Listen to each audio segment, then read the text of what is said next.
Hi, everyone. Welcome to Paranormal Among Us. Now, I haven't dabbled much into the cryptid side of things just yet, but I will get into it today. Ernie Davieau joins us and talks about his terrifying yet amazing Bigfoot story here in a few minutes. Can't wait to hear it. But first, if you have any paranormal stories that you would like to share, or if you would like to be a guest on the show, please email me at paranormalamongus72 at gmail.com. That's paranormalamongus72 at gmail.com, and I'll reach out to you as soon as I can. All right, joining me from Chile, Ohio, Ernie Davio. Ernie, thank you so much for joining us today. You're welcome. A little bit chilly out here, no snow, so we're grateful. Yeah, yeah. The temperatures dropped down here in St. Louis, and it's no snow, but it's cold, and it's only going to get colder after today, I think. Yeah, that's what I heard. I've got the hot Yeah. tub out there, so I'm all good with And it seems that you guys get. We have family that lives out in Columbus, and it seems like you guys get the weather we have like the day after. So it's coming. that. Yeah, I'm down here in Cincinnati, close to Cincinnati, so Mhm. it's a little bit different because I'm down near the Ohio River, Kentucky border, so we get a little bit of the warmth from that river that blows up here. It keeps the heavy snows out. Yeah. Are you a Reds fan? No. Oh, good.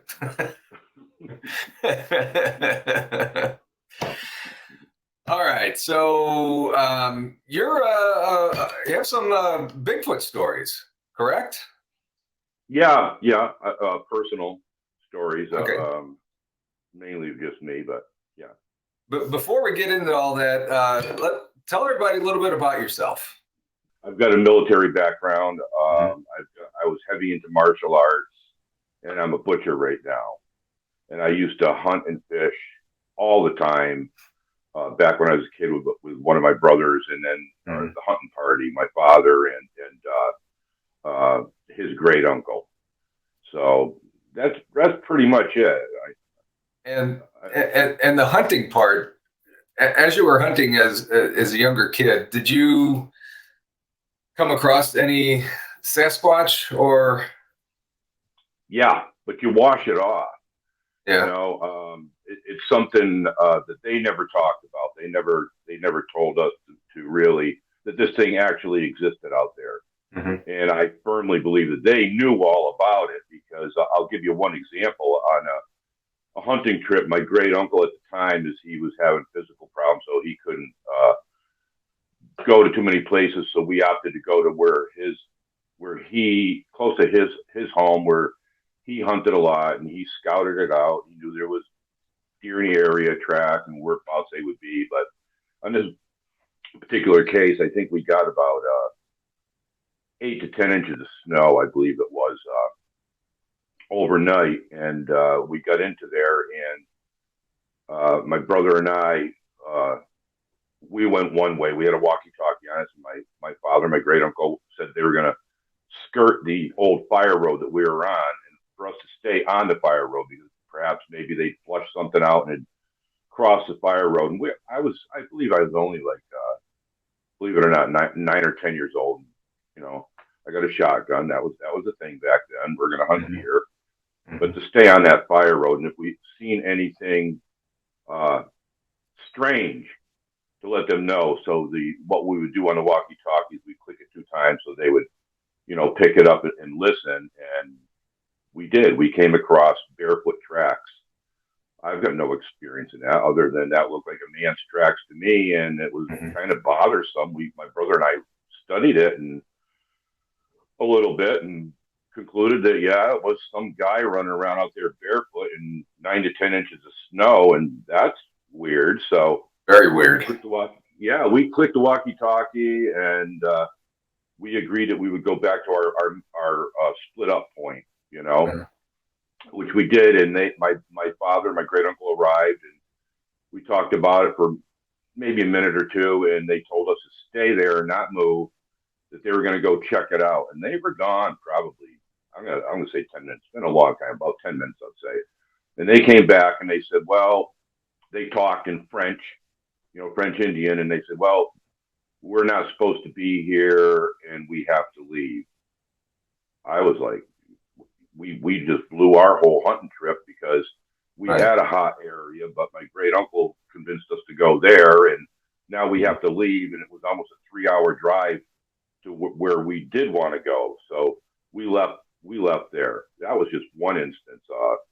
I've come across. Did they say why you had to leave, or did they talk to somebody, or?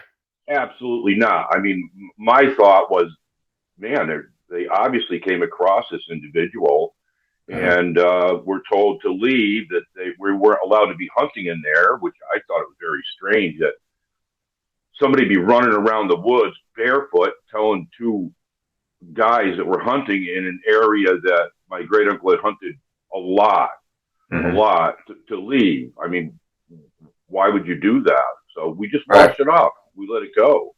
Yeah. You know, I've had other things, particularly in the area where I had my encounter fishing, and I know other fishermen that have been in there too. You're not supposed to be in there. So we fished mainly at night, and we were trying to catch brownies and things like that and some bass.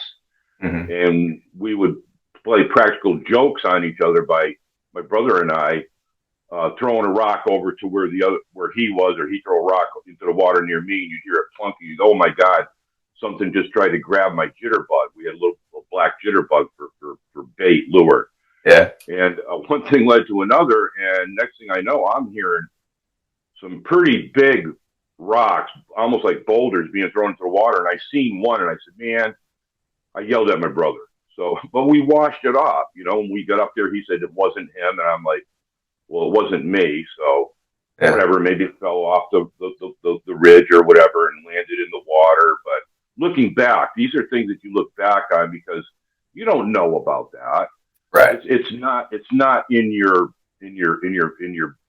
brain bank on things like that. And even though there was a lot of lure going on up there, or legend going on up there in that area, the Cabo Mountain region area, we washed it off. We said people were crazy. You know, they're obviously doing something, drinking too much or smoking or who knows what. Yeah. And we had one other occasion. It's called Indian Rock, right at the base off of a fire road of Drake Mountain. That's where my encounter happened. And the exhaust fell off his car. And we were with two other guys. We were just driving around. It was at nightfall, and he got underneath the back of his car to try to hook that exhaust back up again. And I heard something coming through the woods. And at first I thought it was a deer. And then it was getting louder. It was really heavy. It by far outweighed a deer, and it was on two legs. And that, because I was trying to figure it out, is it a deer? Is it a bear coming? Is it a cat coming? But it's coming directly towards the back of the car where we were, and he was underneath the car. So I was yelling at him to get up underneath the car. And then the second one started coming down the ridge. And he heard it, and he knew from his hunting experience that that was something on two legs, and it was coming at us. So we just got back in the car, and we took off. So, but you never saw it or anything, correct? We never saw it. It freaked us out. We got out of there. Yeah. You know, that was just protocol. You don't know. You don't want to get snagged by a bear or a cougar or whatever. But it was on two legs. We did know.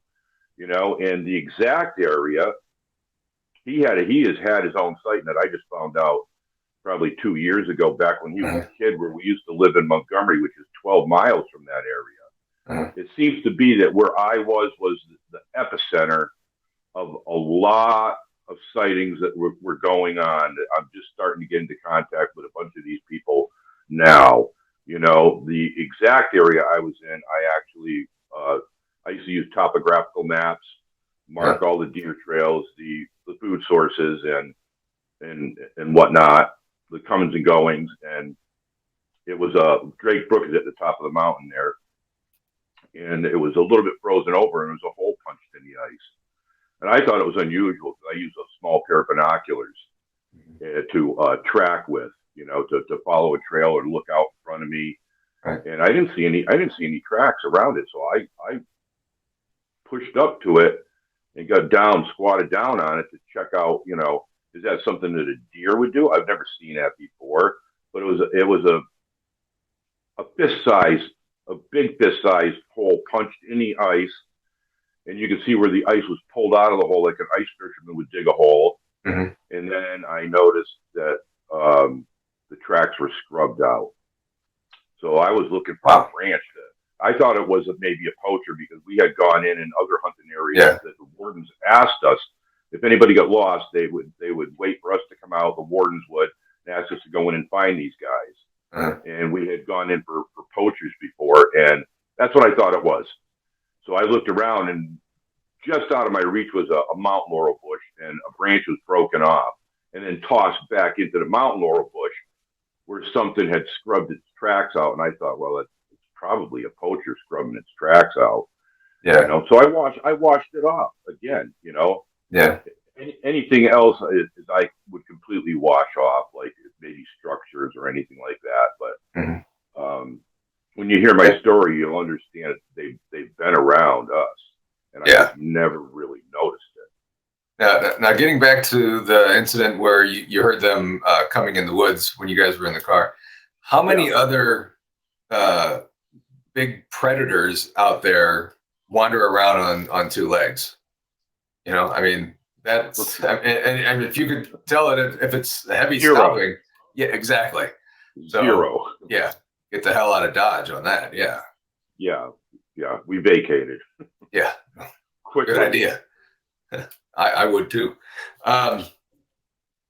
So, and now the ice hole, was there any way to tell if that was a fresh punch in the ice or if it had been there for a little bit? There was? Yeah, there was. I deemed it to be pretty fresh because there was no ice melt in the snow. I could definitely see the scratch marks from the mountain laurel branch where it brushed over the snow. So it wasn't wind blown. It wasn't. It takes a little bit of experience to tell what's fresh and what's not fresh. Even the wind will melt snow. I don't think a lot of people know that. So you can see when something's walking, it'll maybe kick up a little ball of snow behind the track or in front of the track. And that's what you're looking at to see if it's still formed properly from being kicked up and it hasn't melted at all. If it has, you can try to figure out how far out in front of you this track is, how fresh it actually is. It was that day. It was probably, as the way I remember it, an hour or so old. Wow. So I just figured, that it was somebody in there poaching deer that stopped to get a drink of water that didn't want anybody knowing that they were in there. And as far as I knew, I was really the only one in there. I've never seen. I go in far enough where I'm not picking up any sign of any humans being in there. Like they'll throw down a baggie or whatever, their cigarette butts or even soda cans or beer cans. I don't want to see any of that. Once I get way past that, I know nobody's out there. So when I'm out there, I know how far the other people are going. So I'm set up out there. So when they come in, they're going to push any deer in that area towards me, particularly if I'm on a deer run, which I had all marked on topograph because I knew the area out there. So, I'm not a hunter at all, but, and I'm not, I don't know much about the Bigfoot phenomenon and stuff. But this is very, very interesting hearing it from an experienced hunter's point of view and tracking and stuff. And this is very interesting to me. Very interesting. So tell us about this other encounter that you had that you were talking about here. The one where I actually seen them? Yes. That was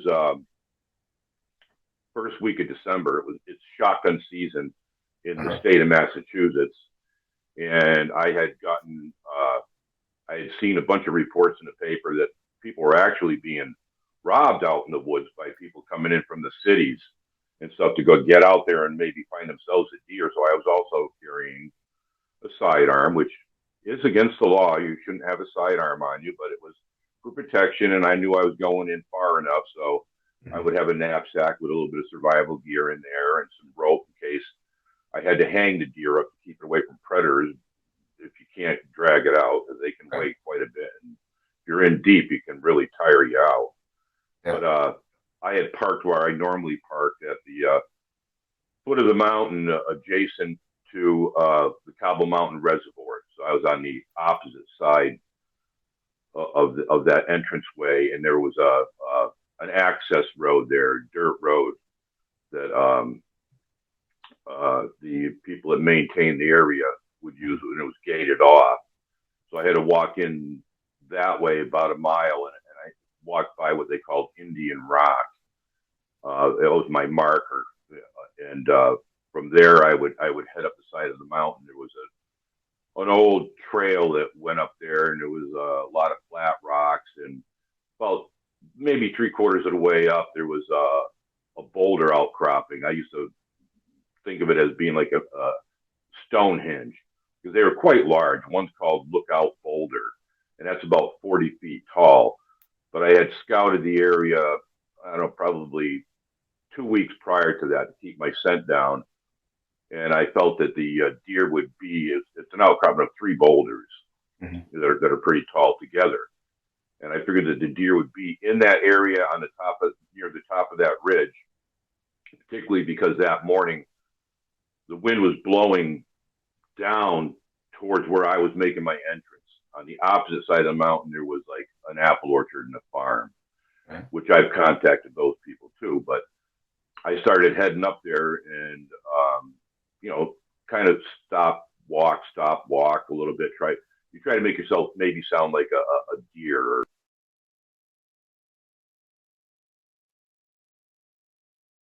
or down, you know, and get comfortable with you. So I had gotten up there and I jumped some deer, and they headed up right straight up towards that ridge, but that trail that I was on would parallel where they were going. So I knew that what I needed to do to harvest a deer was to get out in front of those deer. So that was my objective, to do that. And as I would go along the trail, they would stop. I would stop, and then I would try to scooch up a little bit on using some of the flat rocks. It was a little crispy out that morning, a tiny bit of frost. So I had to try to stay off the leaves because they would crunch, you know. And it was working out well. I couldn't see them, but I knew they're very close to me, just on the other side of that ridge that parallels that trail. And I assumed that they were browsing. Okay, they're taking the twigs off the trees. There was some beech nuts in there, and I got out in front of them. You know, hindsight, I could hear something off to the other side of them. I didn't know what it was, but it was big. I just figured it's a deer.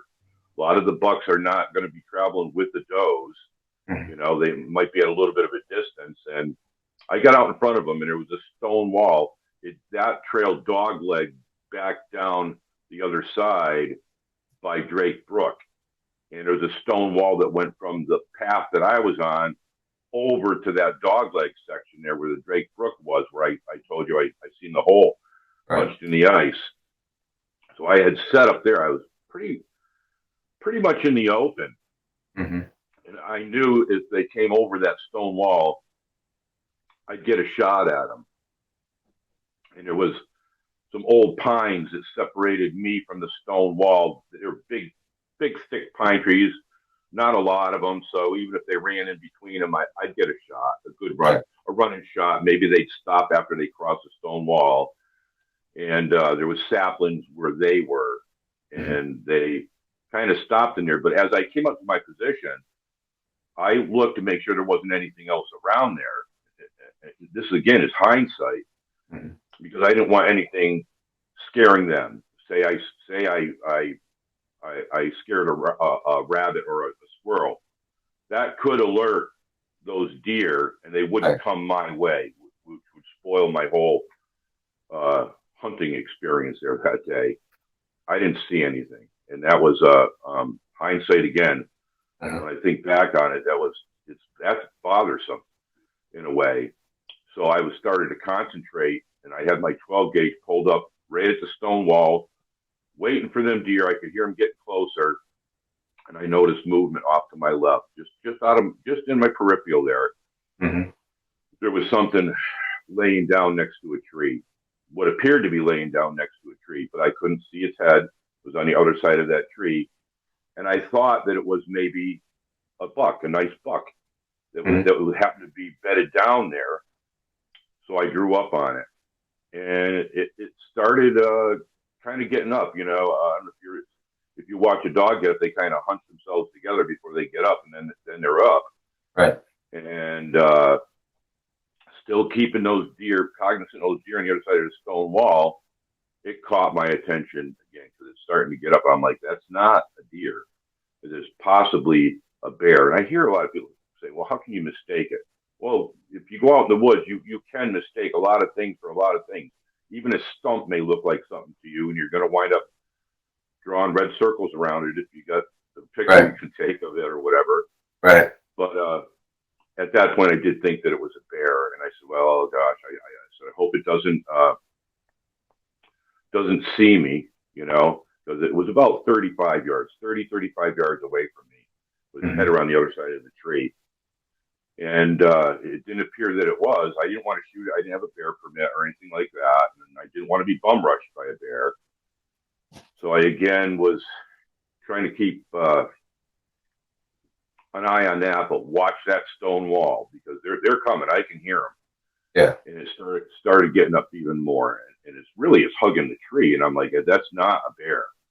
I said, geez, I said, man, I can't believe there's some other guy in here because it looked like you could kind of see the shoulder, you know, on it. It was on the left-hand side of that tree, so the head was not visible to me. And I said, God, I said, I hope that, you know, I'm assuming that it was a guy that was laying down there, taking a little nap, waiting for the sun to really get up there, and he heard the deer coming. Right. So I'm watching that and listening to them deer over there. And now I'm thinking, if them deer come over and they go between us and he doesn't know I'm here, I'm going to get shot. A lot of people in Massachusetts use buckshot. I'm definitely going to get myself shot here. So I decided to scooch up just a little bit so that when they came over, if he did have to take a shot in my direction, he'd catch me in his peripheral first. Mm-hmm. And this thing was just standing up, and it was at that point as I knew this could not possibly be a man. It was hugging that tree, and it was huge. It was huge. Yeah. So, about how tall was it, do you think? Well, there's the thing: is I don't think I know for a fact. Okay. I know for a fact how big this thing was because now I can see the back of its head. I know it's not a man, and I'm looking for something on the tree, a twig, a piece of moss, something on that tree, so that if I'm able to, I want to be able to go over to that tree, and I want to look on that tree, and I want to measure up on that tree. I want to stand next to it, throw my hand up there, then measure up with my fingers on how tall this thing actually is. Mm-hmm. So anyway,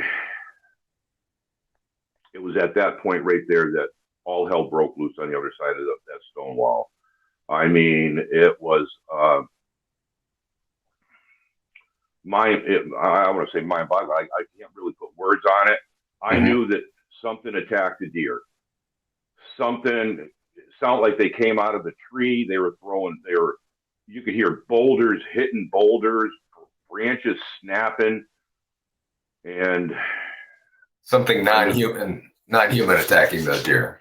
I would not think that hunters would get up in a tree and jump out of trees or be picking up boulders and using boulders or trying to beat them with a tree branch or something. But that's what it sounded like. It wasn't just sticks snapping. It was actually a knockdown, drag out going on over there. And that's when this thing decided it was going. Its focus was on those deer. Mm-hmm. And it took its head and put it around my side of the tree, took its right leg and put it around my side of the tree. Its right arm was already around the tree. And once it put its head around the tree, it was still focused over there at that stone wall. Yeah. It caught me in its peripheral. And I knew. Because you had moved down so it would see you in case it went to take a shot, not knowing that, yeah. Yeah, my strategy actually had worked. Mm-hmm. It actually worked where it actually spotted me in, it was another hunter. I wasn't going to get shot, but I didn't know what was going to happen here because once it stepped around my side partially, it looked over that stone wall and it did a double take. It looked over at me, looked back over the stone wall and did a double take on me like it was shocked. They couldn't believe I was standing there. And I got the 12 gauge pointed right at it. I knew for sure, even though I've never seen one, I eliminated man right then and there that this was definitely not a man. I've seen big men. I've seen big men in the woods, but I've never seen anybody, including probably the biggest wrestler, including Andre the Giant, this big, this tall, I should say. Wow. And I'll get into that on how tall it was and what it actually looked like. But it stepped around that tree, and once it did the double take on me, and I just want to say this right now for everybody that's listening, it's very easy to say, I saw a Sasquatch. I don't care how far away it was. It's very easy. You can relate that story to somebody. I saw a Sasquatch. Mm-hmm. But man, my mind was boggled. It totally faced me, and it made a hand gesture towards me too. I got the 12 gauge right on it. Mm-hmm. I don't know what the hell is going to go on here, but I was concerned, and it started to walk towards me. But when it did, it put both hands, palms facing me, fingers towards the sky, elbows in about waist level. Its elbows were in, and its hands were a little bit out from its chest. And to me, it was just blowing my mind. It was like what the hell, like I said. So that kind of motion, would that be like him saying, or this thing saying that it's okay, I'm not going to hurt you, or is that what you took from it, or? That's what I was understanding. That's what I was understanding because of the look on his face. It didn't seem aggressive. And I have no experience with it. I've never seen these things. I don't know how they react in the woods. I don't know. Are you good? Are you bad? Or are we friends? Oh, what's going on here? He started walking towards me. And I'm like, oh. I said, a lot of things are running through my mind. I'm checking my breath. I can see my breath. I had a wristwatch on. I don't quite remember what time it was. It was 10 after the hour. That much I do know. About 10 after the hour. I remember a plane flying overhead, headed towards a plane flying over me, headed towards Bradley International Airport. There was a compass on my shotgun. It was actually a shotgun that I got after my great uncle had passed away. Compasses don't work if they're mounted on a shotgun, by the way. They're magnetic. Mm-hmm. But I checked. I wanted to take in as much info as I could. If the day may come, this is what my thought was, the day may come that I may be able to relay this story to somebody. Maybe they'd be able to use some of this, Up until then, up until 2 years ago, nobody ever knew if they ate meat or not. Everybody's under the assumption they didn't eat meat and they don't get in trees. Well, not from my experience. That's for darn sure, Okay. And it continued walking towards me, and that was another concern. It was winning me over. Mm-hmm. Still had the hands up as it was walking towards you? Just for maybe a step and a half, like calm me down, like hold on a second, So I started lowering my 12 gauge, like what's really going on here? Is this thing really communicating with me, trying to communicate with me? Why? Mm-hmm. And it did another hand gesture towards me. It took its right hand, closed fist, pointer finger out, and it pointed directly towards my chest. And then it pointed towards its own chest. And I'm like, man, this is one thing. These thoughts are going through my head. It's one thing saying, like, again, like, you've seen a Sasquatch. How am I ever going to relate this? This happened 36 plus years ago now. How am I ever going to tell somebody this story here? But there was so much information going on that I felt it necessary to take in as much as I could, because it could be useful for people, which they should be using in case they do come across one. Because it's not going to, you want to run away. Your objective is research. You should be taking some of this knowledge, whatever knowledge that you can, and utilize it, particularly if you come across it. And it pointed toward its own chest with its pointer finger, right to the center of its chest. And it took a long time, but I understood that some people can look at that and say, well, it means we're equal. We're cool, right? We're cool. We're equal. You and I, we're bros. Yeah. And actually, that's what it is. We're brothers. We're brothers. We're the same. Right. And I'm like, oh, man. And I believe it might have stopped at that point and then instantly started walking towards me again. And that was a little bit concerning, because I didn't know its motivation. I still didn't know its motivation, but I was a lot more relaxed. I had the shotgun pointed right down at the ground, and it did another hand gesture to me. It took its hands, both hands, not straight out in front of him again, elbows bent, about waist level now, palms down together like that, palms down, and then palms up. I instantly at that time took that to mean that it didn't have any food, because coupled with that it was asking me for food. I doubt it was asking me for my gun, if it could borrow my gun. I'm thinking it was asking me for food, And at that point, I was thinking to myself, there's gonna come a point. It's closer now. That I'm gonna have to repeat. I'm gonna have to try to make some kind of communication back to this. It was just, I have no other words, but mind-boggling. What's really happening here? Am I gonna have to do this? And if I don't do this, is this gonna think I'm some kind of idiot and tear me to pieces, or what's gonna go on here? And is it just trying to make you feel better in order to attack you or something? That's what I was thinking. Yeah, that's what I was thinking. That's what I'm thinking this whole time.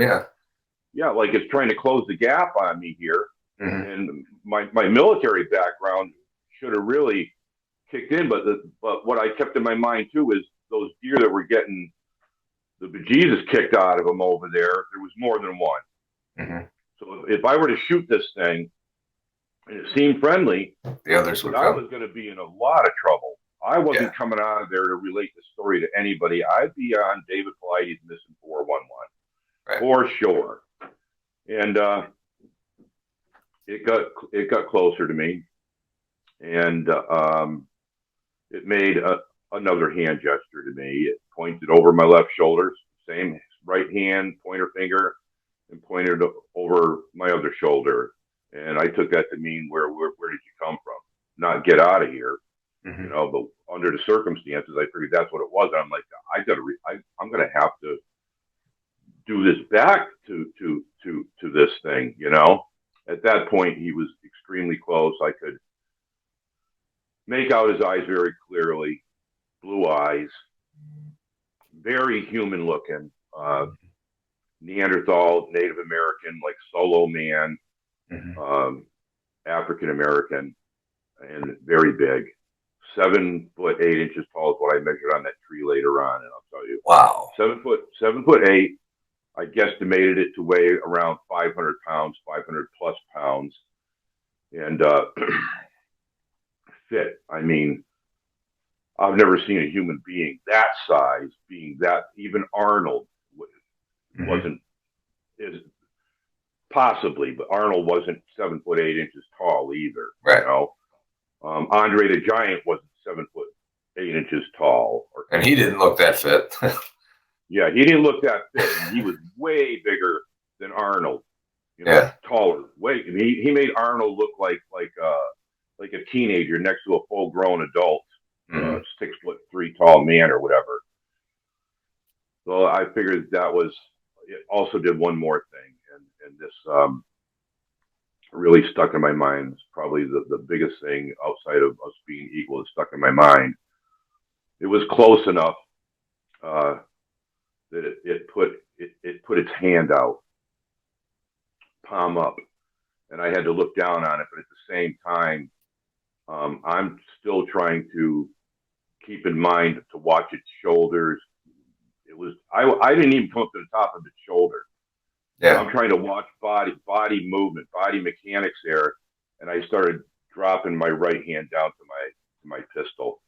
And I remember the palm of my hand just hitting the grip on my pistol, and when it put its hand out and it pointed to its palm, and it didn't seem too happy about me doing that because it tapped its palm at that point, and I didn't purchase my pistol. Mm-hmm. I didn't wrap my palm around that pistol grip, and I looked at his palm. It wanted me to look at his palm, and its forearms, wherever you have hair, they have hair. Mm-hmm. And it's about the same. Your hair on the back of your forearms are longer than on the underside of your forearm. Same thing. Where there's no hair, same exact thing. And I looked at its palm, and the marking. Its hands were clean. Its fingernails were clean. Its skin texture was extremely dark. You know, I say it was dark brown, like grayish brown, almost like a black. Okay. Mm-hmm. And the markings on its palm were the same as ours, except for one thing. They had no lifeline. There was no lifeline there. Yeah. So that was something for me to think about. And that's when I decided it's my turn now to return the gestures to it.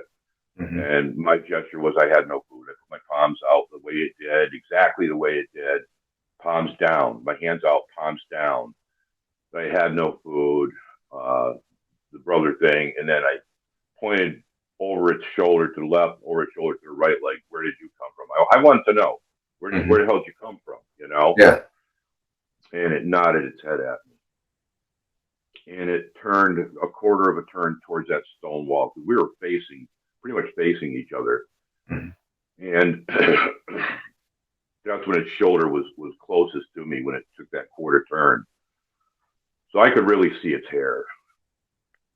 And it put both its hands up to its mouth like this, like a megaphone type thing, like you would yell to somebody. Right. And it whooped 3 times, a second and a half to maybe 2 seconds. I'll say a second and a half between each whoop, 3 times.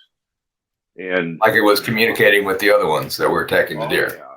Oh yeah, that solidified it for me. It's definitely, you're not calling owls or anything like that. You're definitely calling your buddies. I don't know what's going to go on here, but up until then, I knew for sure that nobody in the Bigfoot community that far back had ever seen one do this. Mm-hmm. You know, up until then, people said, even today, people say, "Well, I heard a whoop. I heard a whoop." You don't know it's them. You don't know it's them until you've seen them. You don't know if you've never seen a dog and you heard a dog bark, how you know it's a dog. Exactly. You don't just come up with that thought. Okay. So it whooped 3 times, second and a half between each whoop, looking over the stone wall, and obviously it could see more than me because it was way taller than me. Mm-hmm. And it looked back at me and it nodded its head like that again, and it looked back over the stone wall and it whistled. And that was what I was going to tell you earlier, is that whistle sounded just like a man whistling, and we used that at our hunting party. When we came across track, we came across track, we would send one guy left, one guy right, one guy would stay with the tracker. If we come up with something, we would try to whistle like a bird, probably a challenged bird anyways. Mm-hmm. But and then it made an arm signal. And it was like more like, come on over here, you know, not where we were, but it pointed towards the area that it came from, where that tree was. And it looked back at me one last time, and it did that little nod, and then it went out towards that area. And it didn't walk slow, it didn't run, it didn't trot, didn't really speed walk. It was more not lumbering, you know, very smoothly. It went out towards that area, and it had just gotten to that area and had turned back around, kind of face me, and see what was coming through those saplings where that knockdown drag out happened. And I heard something that sounded really huge coming through them saplings, just tearing it up. And it was headed right towards the Drake Brook on that side of the stone wall. And that's when I spotted it. It had to run about 100 yards to get to the other one. And it was another one. It was cinnamon colored. And this thing was smooth as silk. Wow. I've shot deer on the run. And when I tell people these things can outrun a deer, don't you ever think that you outran one back to your car. It let you get back to your car. It chased you out of the area for whatever reason. It didn't want you there. You know, we can have a lot of opinions. Maybe it's breeding season. Maybe it's whatever. It didn't want you there. If it wanted to catch you, you can't tell me you should be in the Olympics if you think you can outrun a deer. Okay? And it proceeded to run over to the big one. And this one here, I would guesstimate, it was taller than me because I could see it on it where it stood on its shoulder. It was probably, I'd say, 6'8", cinnamon colored. And they had a little chit chat. Because I could definitely hear, even at that distance, that murmuring kind of sound back and forth between the two of them. And I heard it a couple of years later after my encounter. It was the Sierra sounds. And I said, I don't think Ron knows what he's got. I don't know if he's actually seen him do this, but I'm watching them do this. And I just wanted to tell somebody, I just wanted to scream out, that's them. That's them. That is what they do. And it sounds like a language. And you can kind of make out a couple of the words there. You know, it's like a cross. I thought I could make out words like in Japanese because I learned that in martial arts. And Cherokee, or a Native American language. So it definitely was, and it would sound like Sierra sounds. And the big one, because now they're almost quarter turns totally facing me, he pointed towards me. And the littler one looked over at me. He had to scooch down a little bit to look underneath a couple of these sapling branches to get a good view of me. And he looked over at me and he looked back at the big one, looked back towards me like he did a double take, like what the heck? I don't know. Maybe he didn't believe the big one, what he was telling him. But there I was standing there going, boy, I think I just got ratted out here, or what's going to go on here? Or are they going to come back, or what's going to happen? And I know how strange this may sound, but I tell people that this is valuable information. Valuable information. And why take it and toss it to the side and stick to your bias so that you have the only thing you have in your notebook is tracks after 55 years of the paddy film. It's all you have. And you only take certain things. Go ahead.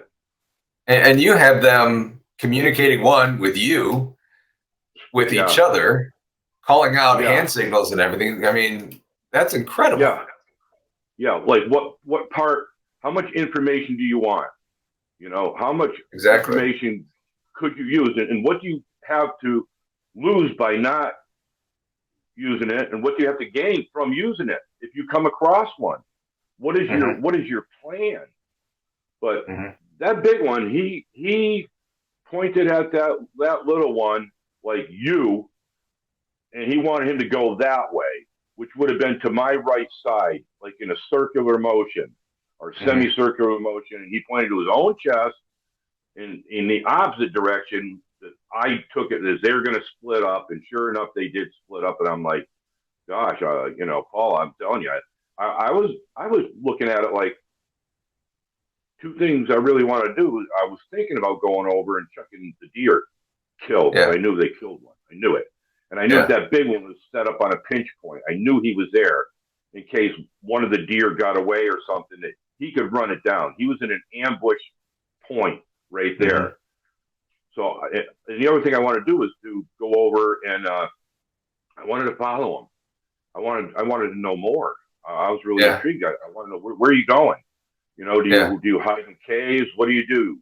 You know, but when they split up, it kind of like made me my spidey senses, as I say, tingle a little bit.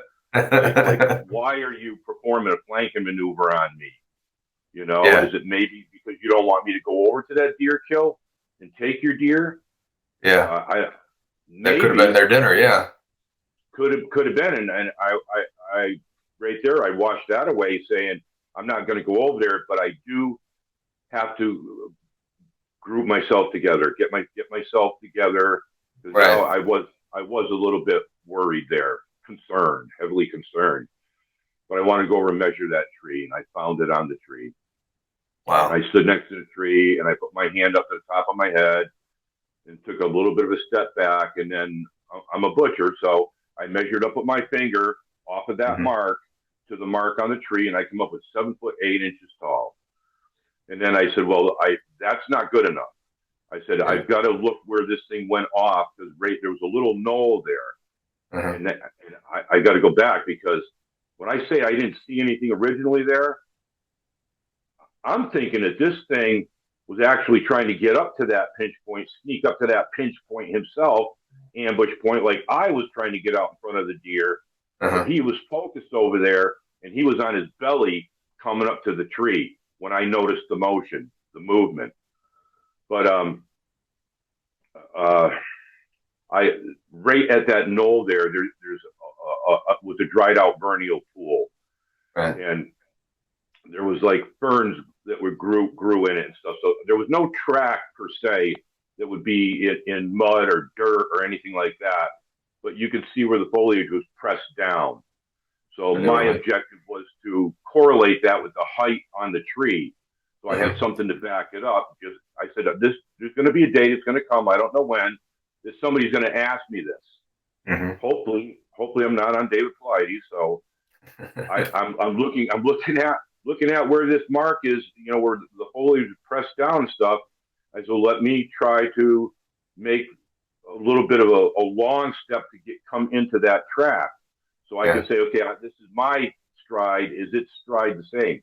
Remember, this was an effortless stride on this thing.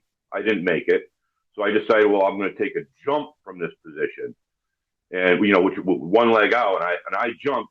I fell short. I still didn't make it. I said, let me back up Really. and take a little bit of a run and jump, a little bit of a run and jump, and I did, and I still fell short. I'm like, okay, yeah, 7 foot 8 inches tall, 500 plus pounds, hair. Wow. Yeah, a lot of people, you'll mistake some people's hair who have extremely dark brown hair for black hair. Uh-huh. Get up close to them, get in the sunlight, and you'll see that it's A little bit. dark Yeah. brown hair. It's brown Hmm. hair. So not to say that there's not black haired ones out there. There was that cinnamon colored one. Yeah. Maybe it was because it was a juvenile, or maybe it was a female or something. I don't know. But a lot of things, and that's when I backed out of it, but a lot of things became very apparent to me, Hmm. that they are intelligent, number one.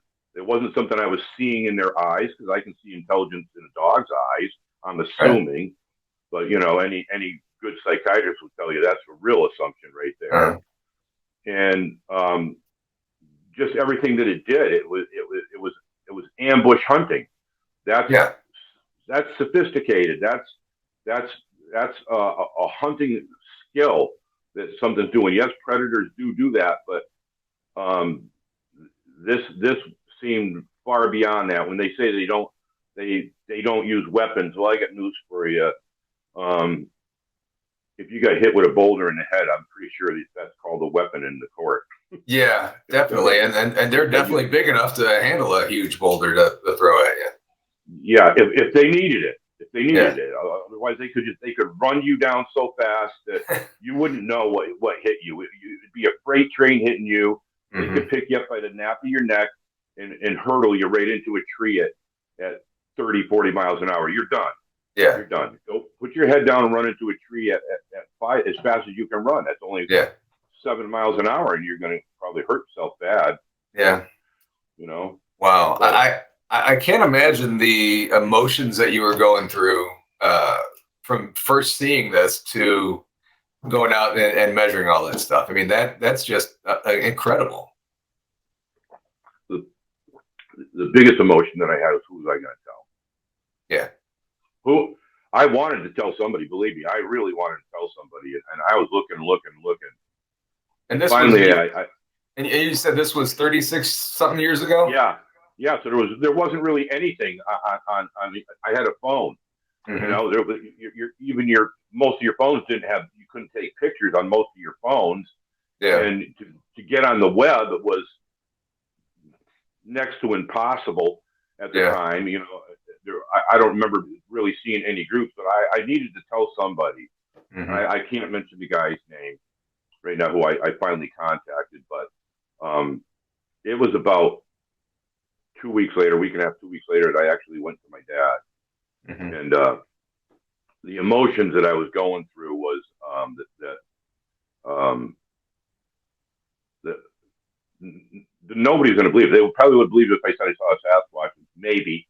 You know, if I said I saw one at 100 yards, they're like, you're nuts. You're out of it. You know, there's no such thing. You know, if I said I seen one close up 30 yards away, still, I probably would have gotten the same thing even back then. Yeah. But I sat down with my father. I'll remember to this day at the kitchen table. You know, I didn't live with him. Of course, I didn't live with him at the time, but and I told him I had something to tell him, and I started to tell him, and without Wow. he kept that poker face, and he looked at me dead in the eyes. It was pretty much the first time in my life. You know, I had a hard time with my dad growing up. It's the first time in my life that he actually said something like this, and he looked me dead in the eyes, and he goes, "I know." And I just was totally like, wow. Man, I had some choice words that I wanted to say to him, like, you didn't think it was imperative that maybe you might have wanted to tell me back when I was a kid, seeing these tracks in the snow. I mean, I was just obeying what my hunting party was telling me to just go back to our starting point. Mm-hmm. We'll talk about if you've seen anything strange, you know, like what would have happened if I decided I wanted to follow it. Yeah. You know, what could have happened? Who knows? Or what could have happened if you didn't tell anybody that? Yeah, I never spoke about it again with my dad. Yeah. Not really. You know, he knew. He knew. And that was the hardest thing for me to get over back then, you know. Yeah. Because of the problems there with him growing up. Mm-hmm. Today, I only came forward because I feel that the information is valuable information. Oh God! It isn't something. Yeah, it isn't something that people should look at and say, "Well, you know, we'll keep it in mind." No, don't keep it in mind. Yeah. Do it exactly the way I said to do it. You know, it didn't put its arm up over here and wave at me, or no. Okay, it was intelligent. It's your objective as a researcher to particularly if you're tracking one, to come across it. And then what are you going to do? You need to make that next step, which is communication. Because if the community doesn't do this, then yes, it's going to take the body of 3, not 1, not 2, for scientific research, because it has to be done 3 times. Right. And the only thing you're going to have is the physiology of these things. You're going to have, it's got hair. You know, now we have something to compare it to. It's got a heart, but it's in its arm. It's not in its chest or whatever, you know. Things like that. That's all you're going to have. And you might destroy your chances of ever doing it again. I believe that it knew that was a gun I had. Oh yeah. It knew how to disarm me. It knew how to win me over. That's bothersome. Well, the pointing at you and pointing at him, that was setting me at ease, you know. But the first hand signal by putting his hands up, going, "Whoa," you know, it's like it knew that was a gun. You know, further research years and years and years later, I've come across quite a few reports in that area and otherwise in other states and other areas that they do. It does seem that they do know what that is. They actually do study us. They take the high ground. Yeah, you're not going to just walk in and, like I did. It was a big coincidence, and maybe it was meant to be, because there are no coincidences for the people listening today is, what are you personally going to do if you come across one? What is your objective? Just to have a sighting so you can have a podcast? Right. Say, hey, guess what? They're living in my garage, or they're in my doghouse, my big chicken coop every night, staying warm. How about we need to go further than that? Up until about 3 years ago, it was, what are they? Right. Until, and I'm not bragging, I'm just stating a fact. Until I came forward and said, y'all got it wrong. This is not a what. This is a who. Who are they? Who are they? And there's historical accounts by Native Americans.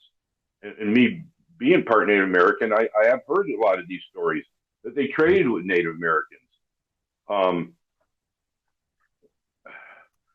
It's just heartbreaking that people would probably wash something like this away, because of for whatever reason. But yeah, I mean, the question could be, who are they and what do they want with us?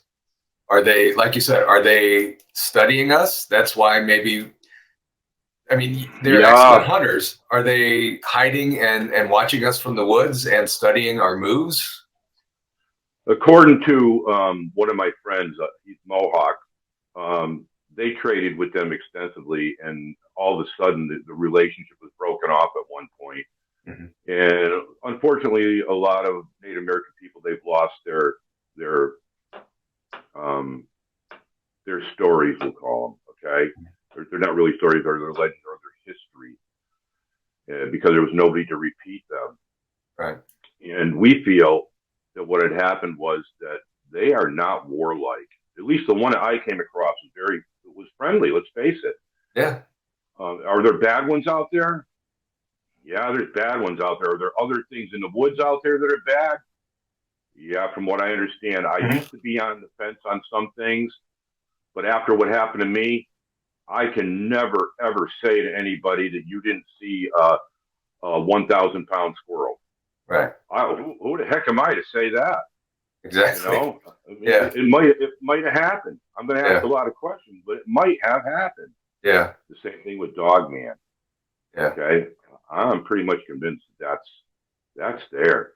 Yeah. And we have a lot of theories. The people like Martin Groves and Daryl Denton and all them guys, Matt Emick on Planet 412.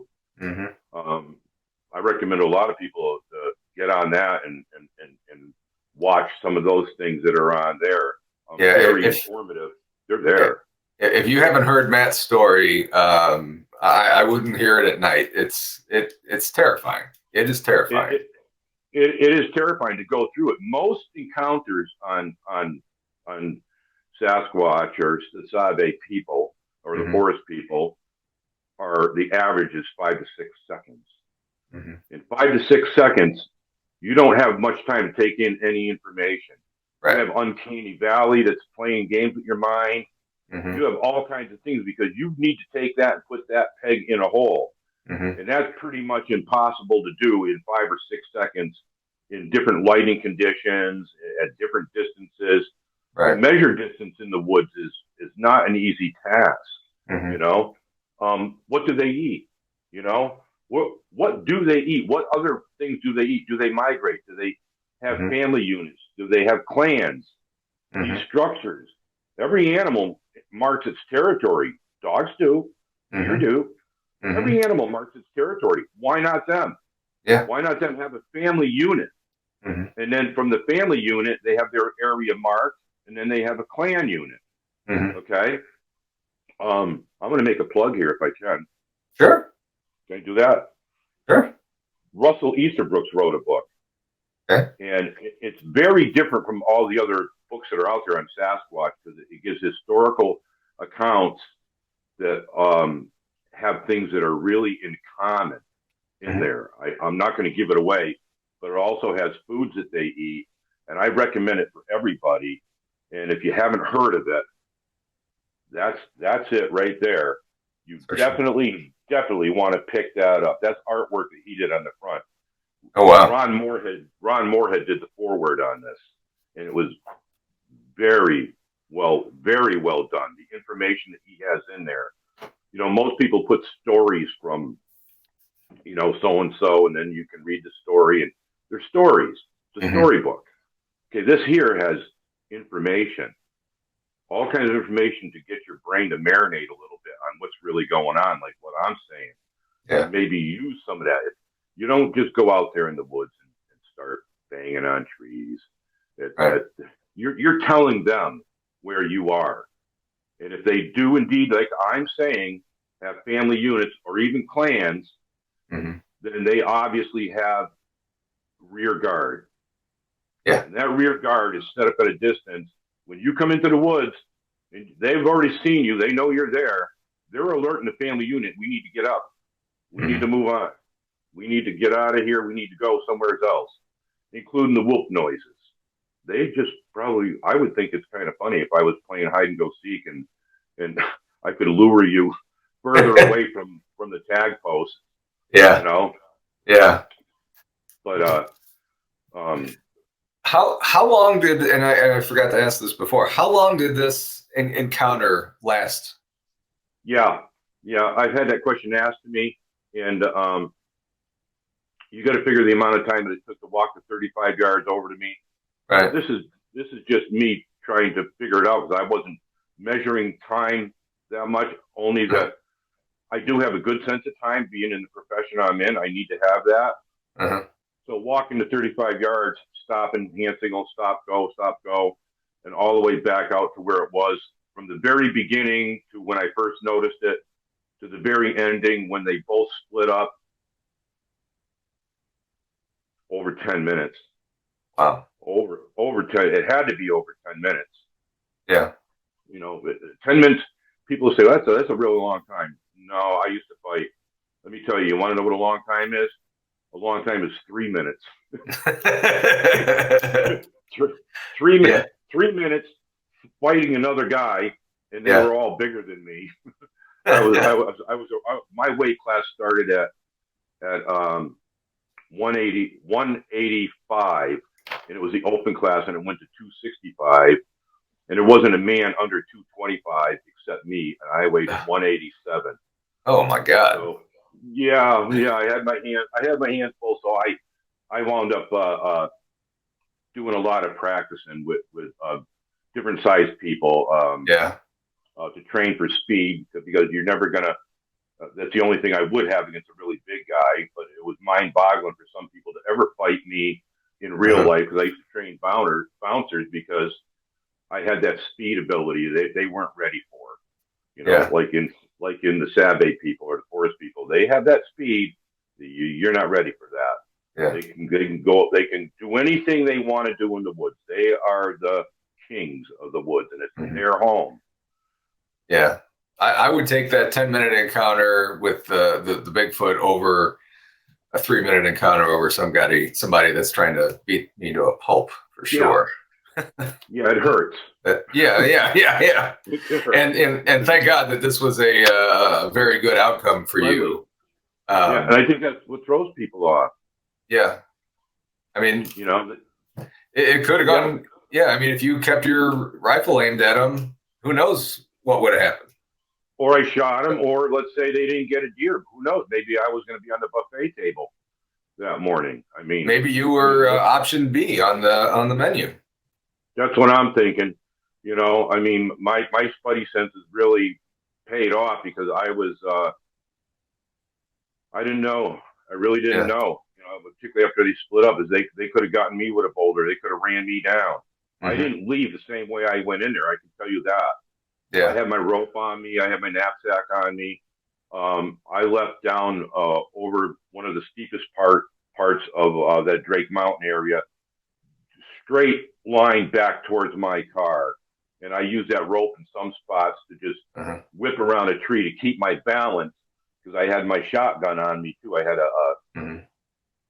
had a jury rigged sling on it, but I picked that route of let's call it vacating the area rather than escape or retreating. I picked that route because I could see for a couple hundred yards because of the ridge to my left and to my right, and I felt that if they came from that direction, I'm perfect sitting up here, you know. And at the same aspect, to go down, some of these trees are pretty good size that I was able to stick close to and get around in front of to keep them between me and the top of the ridge. So if they wanted to hit me with a boulder, that probably wasn't going to happen. Yeah. You know, I would have a little bit of protection I could get behind or something. So Yeah. I picked my way back to my car. Yeah. And I got back to my car and I was shaking. Oh yeah. You know, and get the hell out of there. Yeah. Yeah. And a lot of it was like I just wanted to tell somebody, it's like, you know, that it wrecked it for me. You know, it would have been easier for me to say, hey, guess what? I seen a Sasquatch. Go to the local bar. Guess what happened to me today? Yeah. You know, but I man, I can't go anywhere and say, and then guess what happened? Well, it happened for a reason. There are no coincidences in this world. And that right there. Everything happens for a reason. Yep. Yep. There are no coincidences. This is pertinent information that people should put in their notebook. Okay. Yeah. Definitely. And practice it. So when you get in the woods, if you do have this encounter, who knows? Maybe you'll be the first one to go out there and go catch some fish and maybe sit down and smoke some peyote with them or eat a mushroom. I don't know. but it'll feign my experience. Yeah. You'll have a longer experience. And there's people out there that have Mary Green. There are many of those people that are out there or were out there that people washed it off and said there's absolutely no way. But these are things that I way later in life would find here and there and read up on and say, yeah, I believe that person. Yeah, I believe that person that is what they're doing. You know, feeding them. I've got an opinion on feeding them, and that's a no-no. Yeah, that's a big no-no because are you trading with them? Are they conceding it as trading? Because if you came to me, you said, Ernie, I want to be your bodyguard. Okay, you're my bodyguard, and I'm going to pay you. I'm going to pay you with jars of peanut butter. And you agree to that. So you start eating that peanut butter, and then one day I decide, hey, I'm going to hold back the peanut butter on you. Well, it might provoke you. Yeah, I'm thinking. Okay. Yeah. That's why I tell people, no, forget the toys and things like that. If you want to trade with them or learn something, use what they're using. Yeah. Feathers. Maybe try to copy a stick glyph with them. Don't challenge them. It's not a ghost story where you can put the cat ball on a table and ask the ghost to move the cat ball and tell the ghost, I'm here for you to help you. And then when they move your little cat balls, then you go, move them again. And the whole show is move them again. And then did you hear? No, that would provoke the heck out of me. It'd be like me being the bartender at a bar and somebody ordering a drink off me. And I go, you can, I'm here to help you. And every time they reach for the drink, I pull the drink away from them. Something like that, Take the cat ball and throw it at the person. Yeah. Yeah. Think outside the box. Put yourself in the position of something else that lives in the woods. How would you want to be treated? How would you communicate? A really ugly person doesn't like to look at you a lot of times because they know they're ugly. And these things could be, your mind might not even conceive what's going on. And they might be ugly to you, like a monster. Let's face it, this thing was really huge, and it probably would scare a lot of people if it just roared at them or whatever. That whoop noise it made, I got to tell you, that was the equivalent for me of going to a zoo and standing right next to a lion cage and have that lion roar. You can feel that reverberate in your body. I don't know if anybody's ever done it. Gone to a really good concert. And stand next to that speaker. You put your beer can on top of that speaker, and you can see your beer can going like that. From exactly that's that reverb going on with the metal there. Actually, you can feel that reverb. Now, some people talk about the infrasound and stuff. I'm not saying it's not. quite possibly that it is. Uh-huh. But one of the hunting things that we used to do when we were hunting rabbits, if you came across a rabbit and you were close enough, stomp your foot. As hard as you can, stomp your foot. That rabbit's not going to go anywhere. It's going to stay right there. It just freezes right up. Could that be what it is? Is this what Dr. John Branshaw talks about? The fight or flight? To be able to control your fight or flight? It's something that I had going on in my background, fighting, that I had to learn how to, this is a big freaking guy I got to fight here today at this tournament. Yeah. So I had to learn how to breathe and maintain in order to get out there and fight and think correctly to plan something out. That's all. I'm trying to give as much information to people as I possibly can. Yeah. Learn how to survive in the woods for 3 days. And the woods, that's their territory, not ours. It's their territory. Yeah. That's their house. That's their house. If somebody came into your house while you were just laying down in bed, you'd know it. You would know it.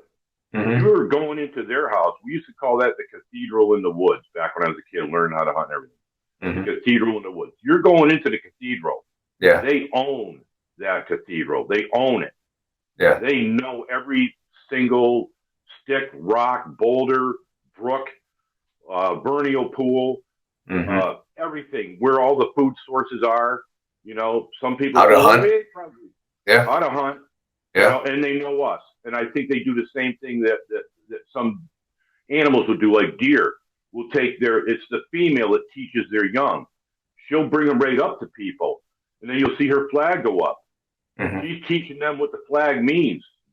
Back off, stay away. Could it be what they do? Yeah. Could it be? Back in the day when I was a Boy Scout, we used to like to scare the newbies by, when we were camped out at night, is start throwing some acorns at them on their tent or whatever. Get them a little bit scared. Do you think that maybe that's what they're doing? Yeah. You think that maybe they're having a lot of fun with us? Is they're like, hey, watch this guy. He's probably going to start crying. Hit him with a pine cone. Or a boulder. Or a boulder. Yeah, wreck his fishing trip. Those are all things, Yeah. out there. And I hope people do try to utilize some of this and not just say, well, that was a great story. It's not. It's not a great story. I think there's other ones out there, and that's the other reason why I'm here. Not just to give you the information. It's because I strongly believe I have never heard, and I prayed almost every day, and it changed my life, and it changes other people's lives. I prayed every day for somebody to please come forward. Well, nobody ever did, so I figured I'm going to come forward. Right. I'm going to do it. And you can make fun. People can make fun of me all they want. I can tell you that there's a tiger out there in the woods. Don't be ridiculous. Take a gun with you, okay? Yeah. Or something. At least consider what I'm saying, and take heed to it, and try utilizing some of it. It could pay off for you. Yeah. And if more people were like you and came forward with their experiences, then we would have a whole new, way more information. Yeah, we have maybe new respect for these creatures and everything, and know how to communicate with them better, and absolutely, coexist. And who they are. Let's say they're they're highly spiritual. If you research some of the stuff like I have, they're highly spiritual beings. Okay, people who are highly religious don't want too much to do with other people that are not religious at all. Right. So let's face it. Let's say they are highly spiritual, because I'm spiritual. I don't call it a religion. I'm spiritual. They might not want anything to do with people who are going out there to kill just to kill. Yeah. They have big horns on it or whatever. They don't want anything to do with that. Maybe they have something to teach us. Maybe what they have to teach us is a spirituality, like they did with the Native Americans. How did the Native Americans learn about the herbs and everything else? Who taught them? Yeah. I mean, these things could have been here for a very, very long time. Let's face it, they've been here longer than 100 years. Yeah. In that book that I mentioned here, there's accounts that date way back in history. Way back in history. They've been here for a long time. I think that they do have something to teach us. killing one is not going to do it. You're No. not going to. I know that those people believe in that. They go, well, I don't want to be Ernie's hero anyway. Don't worry about it. You never will be. You know? Yeah, and yeah, what purpose would killing them get? I mean, you maybe study them, study their appearance, study what they've eaten, possibly, but that's not the solution. That's it. Is it hair? I'm telling you, it's hair.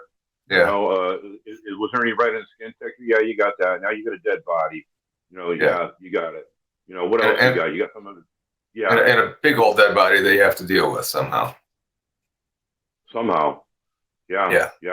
Somehow. Does it have two hearts, one heart? Where's his heart? Where do you plan on shooting something? That's the first thing you learn when you're hunting. Oh, that's the first thing you learn how to shoot correctly. Then where do you shoot it? Yeah. So your deer or your coyote or whatever it is. Where do you shoot it? Where is its heart located on a pig? You know, where is this one's heart located? How well protected is it? Mm-hmm. You know, we don't know that. So let's face it. Do you really think your gun is big enough to take something down where there's obviously more than one of them that's out there? Yeah. It might not like you shooting any one of them. You know,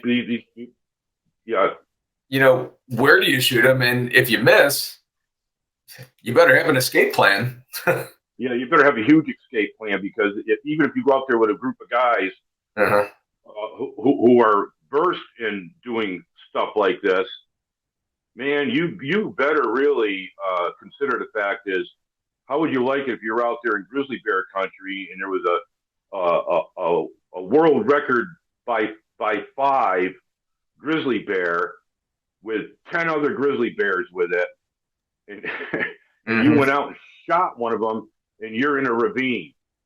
Yeah. I'm pretty sure you're not getting out of the ravine. Yeah, you're not getting that trophy. No, you're not getting. You're gonna be bear scat. Yeah, is what you're gonna be. They're gonna have dinner A or whatever, option A. Yeah, so, the buffet table. Yeah. This is turning dark here. Yeah, it could. It could. You know. Yeah. It could. It's not quite Dog Man, and there are some pretty. I'm not going to say there are some. There is definitely some bad encounters that have happened out there that I'm aware of. Yeah. You know, and the relationship between the two of these could be they have a relationship. Could be. Because I'm hearing eyewitness encounters where these have been seen together, you know, in close proximity. So, I mean, it could end up being the joke instead of which came first, the chicken or the egg, which came first, Sasquatch or Dogman. Right. Yeah. Right. And who's going to make it out of the woods first? Yeah. Ernie, I appreciate you taking the time today. This has been fascinating. And I hope people that are watching this learn from this. This is just incredible. I appreciate you taking. I appreciate this very, very much. Thank you. All right. Thank you very much. What an incredible story from Ernie. Hope you all enjoyed that as much as I did. Let me know what you think in the comments below as well. Again, my thanks to Ernie for taking the time out of his schedule to join us today. And also thank you guys for watching. Please make sure that you subscribe to the channel so you don't miss out on any of the new episodes or any of the new live shows that will be coming out in the future.